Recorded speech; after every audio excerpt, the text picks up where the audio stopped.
আসসালামু আলাইকুম রহমতুল্লাহ। প্রিয় সুদী কাছে দূরে দেশ ও প্রবাসে যাদের আপনাকে দেখছেন, আপনাদের সকলকে আজকের এই বিশেষ আলোচনায় স্বাগতম। আজকে মূলত বেশ কিছু বিষয়ই থাকবে, তার ভিতরে মৌলিক যে বিষয়টা সেটা হচ্ছে ভারত এবং বাংলাদেশের বর্তমান অবস্থা।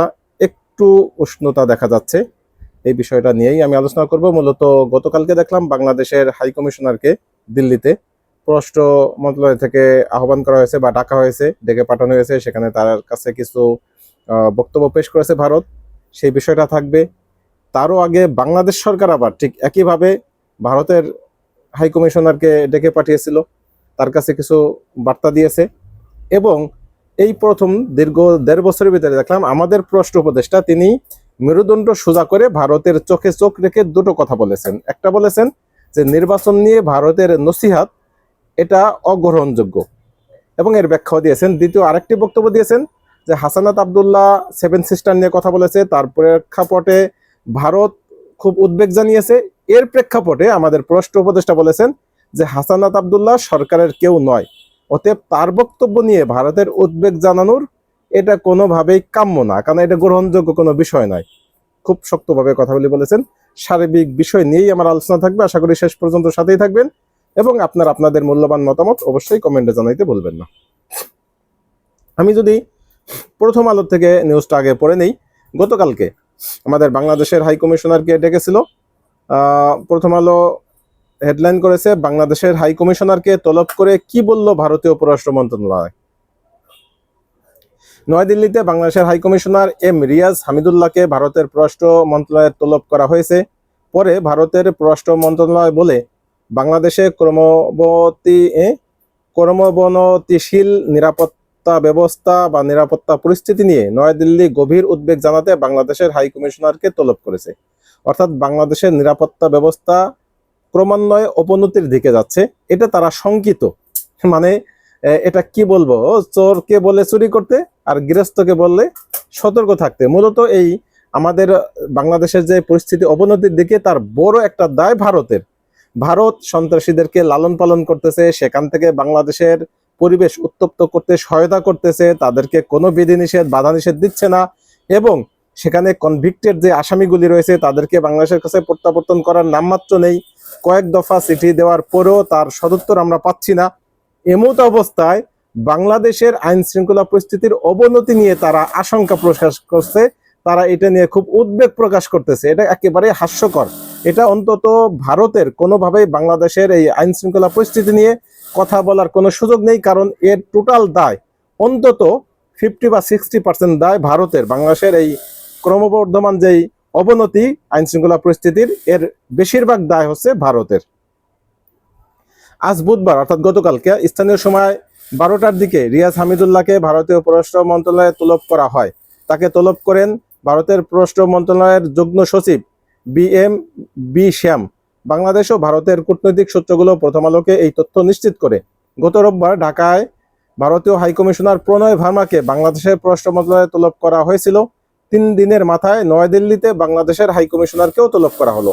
মূলত বাংলাদেশে ভারতের হাইকমিশনারকে তলব করে বলা হয়েছে যে হাদিকে যে হত্যা চেষ্টা করেছে, গুলি করেছে, এরকম সন্ত্রাসীরা আরো তো অনেক আছে, এদেরকে যেন ভারত গ্রেফতার করে বাংলাদেশের কাছে হস্তান্তর করে।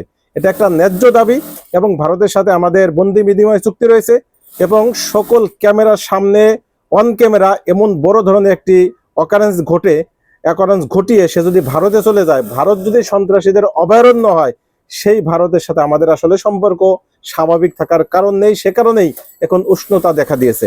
বাংলাদেশের সাধারণ জনগণ তো 5ই আগস্টের পরবর্তী ভারতের সাথে সম্পর্ক উষ্ণ রয়েছে। ইদানিং দেখলাম এই অনেকদিন পরে হলেও আমাদের পররাষ্ট্র মন্ত্রণালয় সেই উষ্ণতায় পা দিলেন, বা তিনিও উষ্ণতা অনুভব করছেন। এটা একটা ভালো লক্ষণ বাংলাদেশের, অন্তত বাংলাদেশের বর্তমান প্রেক্ষাপটে। এদিকে আজই চলমান নিরাপত্তা পরিস্থিতির বিষয়টি বিবেচনায় বেলা 2টা থেকে রাজধানীর যমুনা ফিউচার পার্কে অবস্থিত ভারতীয় ভিসা আবেদন কেন্দ্র বন্ধ রাখার সিদ্ধান্ত নেওয়ার কথা জানানো হয়েছে। অর্থাৎ ভারতের ভিসা প্রসেস কেন্দ্র সেটা তারা বন্ধ ঘোষণা করেছে গতকালকে। বাংলাদেশে ভারতীয় ভিসার আবেদন কেন্দ্র আজ তাদের ওয়েবসাইটে এক বিজ্ঞপ্তিতে এই তথ্য জানায়। আজ দুপুরে ভারতের পররাষ্ট্র মন্ত্রণালয় এক বিজ্ঞপ্তিতে বলেছে বাংলাদেশে ক্রমবনতিশীল নিরাপত্তা পরিস্থিতি নিয়ে নয়াদিল্লি গভীর উদ্বেগ জানাতে ভারতীয় পররাষ্ট্র মন্ত্রণালয় বাংলাদেশের হাইকমিশনার রিয়াজ হামিদুল্লাহকে তলব করে। এ সময় তার মনোযোগ বিশেষভাবে আকর্ষণ করা হয় কিছু চরমপন্থী গোষ্ঠীর কর্মকাণ্ডের দিকে, যারা ঢাকায় অবস্থিত ভারতীয় হাইকমিশন ঘিরে নিরাপত্তা পরিস্থিতি সৃষ্টির পরিকল্পনা কথা ঘোষণা করেছে। এত ঘোষণার কিছুই নেই। বাংলাদেশে যা কিছুই করেছে এই অবধি বর্তমান পরিস্থিতি পর্যন্ত কোনো হাইকমিশনের উপরে বা তাদের কোনো কার্যালয়ের উপরে হামলা করেছে বা তাদের কোনো কর্মকর্তার উপরে হামলা করেছে এমন নজির ভারত দেখাইতে পারবে না। কিন্তু 5ই আগস্টের পরে আমরা দেখেছি কলকাতায় বাংলাদেশের হাইকমিশনের উপরে আক্রমণ হয়েছে, ভাঙচুর হয়েছে, একটা বিধিগ্রস্ত অবস্থা ঘটেছে। অতএব তাদের দেশে এগুলি শোভা পায়, বাংলাদেশে এখন অব্দি এই ধরনের কোনো ঘটনা ঘটেনি। অতএব যদি আইন শৃঙ্খলা অবনতি নিয়ে উদ্বেগ জানাইতে হয় তাহলে তাদের আইন শৃঙ্খলা অবনতি নিয়ে তারা উদ্বেগ জানাবে, কারণ সেখানে আমাদের যে হাইকমিশন রয়েছে সেই হাইকমিশনের নিরাপত্তা দিতে ভারত ব্যর্থ হয়েছে, সেটা ভারতের ব্যর্থতা। সেই ব্যর্থতার দায় নিয়ে বরং তাদেরকে লজ্জিত হওয়া দরকার, তাদেরকে লজ্জা প্রকাশ করা দরকার, আমাদের বাংলাদেশের কাছে সরি বলা দরকার। এখন অব্দি বাংলাদেশের পরিস্থিতি যাই হোক, অন্তত ভারতের হাইকমিশনে কখনো আক্রমণ হয়েছে বা তাদের সেখানে কোনো আইন শৃঙ্খলা পরিস্থিতি অবনতি ঘটেছে এমনটা দেখা যায়নি। বরং অনেকবার দেখা গেছে তাদের হাইকমিশন অভিমুখে মিছিল গেছে, মিটিং হয়েছে বা সেখানে স্মারকলিপি প্রদান করেছে, একেবারে শান্তিপূর্ণভাবে কর্মসূচি শেষ করেছে। এবং আমাদের পুলিশ বা প্রশাসন সেটাকে খুব শক্তভাবে হ্যান্ডেল করেছে। যদি পরিস্থিতি একটু ভিন্নতর দেখেছে তাদেরকে থামিয়ে দিয়েছে, আর যদি পরিস্থিতি শান্ত দেখেছে তাহলে কয়েকজনকে সেখানে যাইতে দিয়েছে, এরকম বিষয়টা করেছে। কিন্তু এই পর্যন্ত বাংলাদেশে এরকম নেক্কারজনক কোনো ঘটনা ঘটেনি যেটা ভারতে ঘটেছে। অতএব বাংলাদেশের এই পরিস্থিতি নিয়ে চিন্তিত না হয়ে ভারতের পরিস্থিতি নিয়ে চিন্তিত হওয়া দরকার, যে তারা কিভাবে আমাদেরকে নিরাপত্তা দিতে কেন ব্যর্থ হলো এবং কিভাবে আমাদেরকে নিরাপত্তা দিবে সেটা তাদের মূল্যায়ন করা উচিত। বিজ্ঞপ্তিতে আরো বলা হয়, বাংলাদেশের সাম্প্রতিক কয়েকটি ঘটনাকে কেন্দ্র করে চরমপন্থী মহল যে ভুয়া বয়ান তৈরির চেষ্টা করছে ভারত তা সম্পূর্ণভাবে প্রত্যাখ্যান করছে। বাংলাদেশ নাকি ভুয়া বয়ান তৈরি করছে, অথচ সেখানে শেখ হাসিনাকে আশ্রয় দিয়েছে, এটাকে ভুয়া। শেখ হাসিনা একজন কনভিক্টেড, একেবারে সাজাপ্রাপ্ত আসামি। তারপরে আমাদের সাবেক স্বরাষ্ট্রমন্ত্রী আসাদুজ্জামান খান কামাল, সেও কনভিক্টেড। তাদেরকে কিভাবে আশ্রয় দিয়েছে? তাদেরকে কি সন্ত্রাসী হিসেবে বাংলাদেশে বা আসামি হিসেবে, কনভিক্টেড হিসেবে তাদেরকে ফেরত দিতে পারে না? সেটা তো তারা দিচ্ছে না, বরং বাংলাদেশের সাথে তারা বিটলেমি করতেছে, বিট্রে করতেছে। বাংলাদেশকে তারা কেয়ার করতেছে না বা বাংলাদেশকে তারা মূল্যায়ন করতেছে না, এটাই হচ্ছে স্বাভাবিক। বা এই সরকারকে তারা টোটালি কোনো গুরুত্ব দিচ্ছে না। বিগত 16 বছর তারা বিন্দুমাত্র নির্বাচনের সকল দলের অংশগ্রহণ, ইনক্লুসিভ এই বিষয় নিয়ে তারা কথা না বললেও এখন তারা আওয়ামী লীগের বিষয়ে তারা ইনক্লুসিভ নির্বাচন নিয়ে কথা বলছে। এই বিষয়টা আমাদের পররাষ্ট্র উপদেষ্টা স্পষ্ট করেছেন যে নির্বাচন নিয়ে অন্তত তাদের কথা বলা সাজে না, কারণ তারা দীর্ঘ 16 বছর চুপ ছিল, বোবা শয়তানের মতো ছিল। কিন্তু এখন তারা কেন ইনক্লুসিভ নির্বাচন করলো? তারা তো দেখেছে কিভাবে দিনের ভোট চাটে করেছে, কিভাবে আমিডামি নির্বাচন করেছে, কিভাবে বিনা ভোটে 154 জন এমপি নির্বাচিত হয়েছে। এগুলি তো তাদের চোখের সামনে হয়েছে এবং তাদের আশ্রয় হয়েছে, তাদের প্রশ্রয় হয়েছে, তাদের পরামর্শ হয়েছে। অতএব এখন এসে তারা কোনো পরামর্শ দিবে, সেই পরামর্শ আমাদের মানতে হবে, সেটা আমরা মানব না। কথা আমাদের পররাষ্ট্র উপদেষ্টা স্পষ্ট মেরুদণ্ড সোজা রেখেই বলেছেন।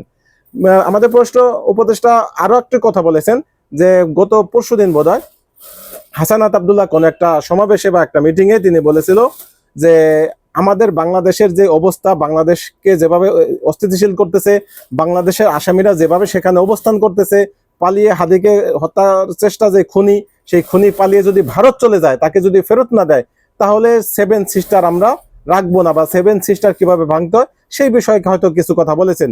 সেটা নিয়ে তারা উদ্বেগ জানিয়েছে। এই বিষয়টাও দেখলাম আমাদের পররাষ্ট্র উপদেষ্টা খুব শক্তভাবে বলেছেন যে হাসানাত আব্দুল্লাহ সরকারের কেউ না। অতএব তার কথায় উদ্বেগ জানানো এটা একেবারেই অগ্রহণযোগ্য, এই বিষয়টা তাদের করা উচিত নয়।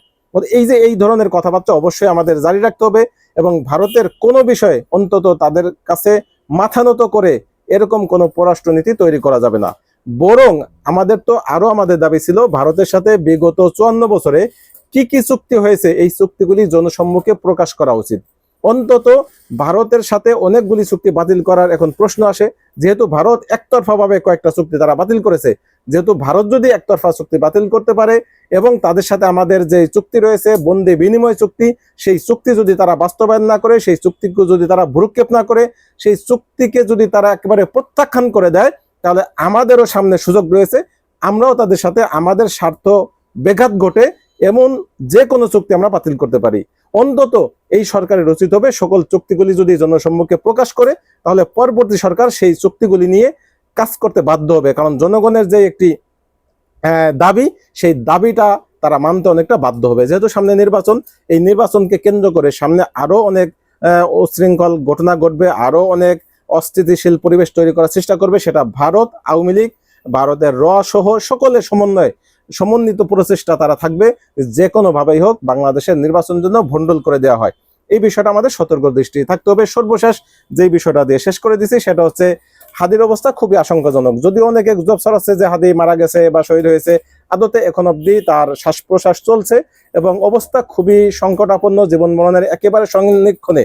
এই অবস্থায় ইনকিলাব মঞ্চ তারা একটি স্ট্যাটাস দিয়েছেন বা একটি প্রোগ্রাম কর্মসূচি ঘোষণা করেছেন। তারা বলেছেন যে হাদির সুস্থতা কামনা করেছেন। যদি আল্লাহর ডাকে সাড়া দিয়ে হাদি শহীদের কাতারে সামিল হন, তাহলে বাংলাদেশের সকল দেশপ্রেমিক মজলুম জনতা তাদেরকে শাহবাগে একত্রিত হতে বলেছেন। এবং যতদিন পর্যন্ত না হাদির খুনিদেরকে গ্রেফতার করা যাবে বা ভারতে পালিয়ে গেলে সেখান থেকে সমন্বয় করে তাদেরকে গ্রেফতার করে বাংলাদেশে প্রত্যাবর্তন করা যাবে, ততদিন অবস্থান কর্মসূচি ঘোষণা করেছে এবং পুরা বাংলাদেশকে অচল করে দেওয়ার একটা ঘোষণা করেছে। যদিও এই ঘোষণাটা কতটুকু কার্যকর হবে সেটা সময় বলে দিবে, আমরা তার জন্য অপেক্ষা করব। তবে যে কোনো পরিস্থিতিতে এই সার্বিক বিষয়গুলি সরকারকে হ্যান্ডেল করতে হবে। কারণ এরকম একটা পরিস্থিতি ঢাকার প্রাণকেন্দ্রের ভিতরে, একেবারে ঢাকার ভিতর থেকে একজন খুনি অন ক্যামেরা খুন করে সেখান থেকে যদি নিরাপদে পালিয়ে ভারতে যেতে পারে, তাহলে বাংলাদেশের নিরাপত্তা প্রশ্নবিদ্ধ থেকেই যায়। আমরা যে দীর্ঘদিন যাবৎ দেখছি জনাব তারেক রহমান দেশে আসছে না, আসার সংখ্যা, তার জীবনের সংখ্যা রয়েছে, নিরাপত্তার সংখ্যা রয়েছে, বিষয়টা তো স্পষ্ট দেখলামই। কারণ বাংলাদেশে বর্তমান প্রশাসনের সেই সক্ষমতা তৈরি হয়নি, যারা নিরাপত্তা তো দিতে পারবেই না, বরং এরকম নিরাপত্তাহীন বা ঝুঁকিপূর্ণ বা এরকম কোনো ঘটনা ঘটলে বা এরকম খুনের কোনো ঘটনা ঘটলে তাৎক্ষণিক তাকে গ্রেফতার করা, সেই সম্ভাবনা তো তারা তৈরি করতে পারেইনি, বরং তারা নিরাপদে পালিয়ে চলে গেছে। এখন অবধি তার কোনো হদিস অন্তত পুলিশ প্রশাসন পক্ষ থেকে আমরা পাইনি বা আমাদেরকে দিতে পারেনি। এই অবস্থায় আগামী দিন কি হবে সেই বিষয়টা আমাদের সকলকেই সজাগ দৃষ্টিতে রাখতে হবে। আইনশৃঙ্খলা পরিস্থিতি আরো উন্নতি করতে হবে এবং আরো ব্যাপক আকারে ঢেলে সাজাতে হবে। এবং আমি আগেও বলেছিলাম, আবারও বলছি যে এই স্বরাষ্ট্র উপদেষ্টার মাধ্যমে অন্তত আগামী নির্বাচন করা সম্ভব হবে না। দ্রুত এই স্বরাষ্ট্র উপদেষ্টাকে পাল্টিয়ে নতুন ভালো এবং বিচক্ষণ, কর্মঠ, দক্ষ এবং খুব মেজাজওয়ালা, অর্থাৎ যার কথায় মানুষ কেঁপে উঠবে, এরকম একজন দক্ষ মানুষকে আমরা চাই স্বরাষ্ট্র উপদেষ্টা হিসেবে। সেই প্রত্যাশা রেখেই আজকের মতো ভিডিওটি শেষ করছি। ভালো থাকবেন, আল্লাহ হাফেজ, আসসালামু আলাইকুম রহমতুল্লাহি ওয়া বারাকাতুহু।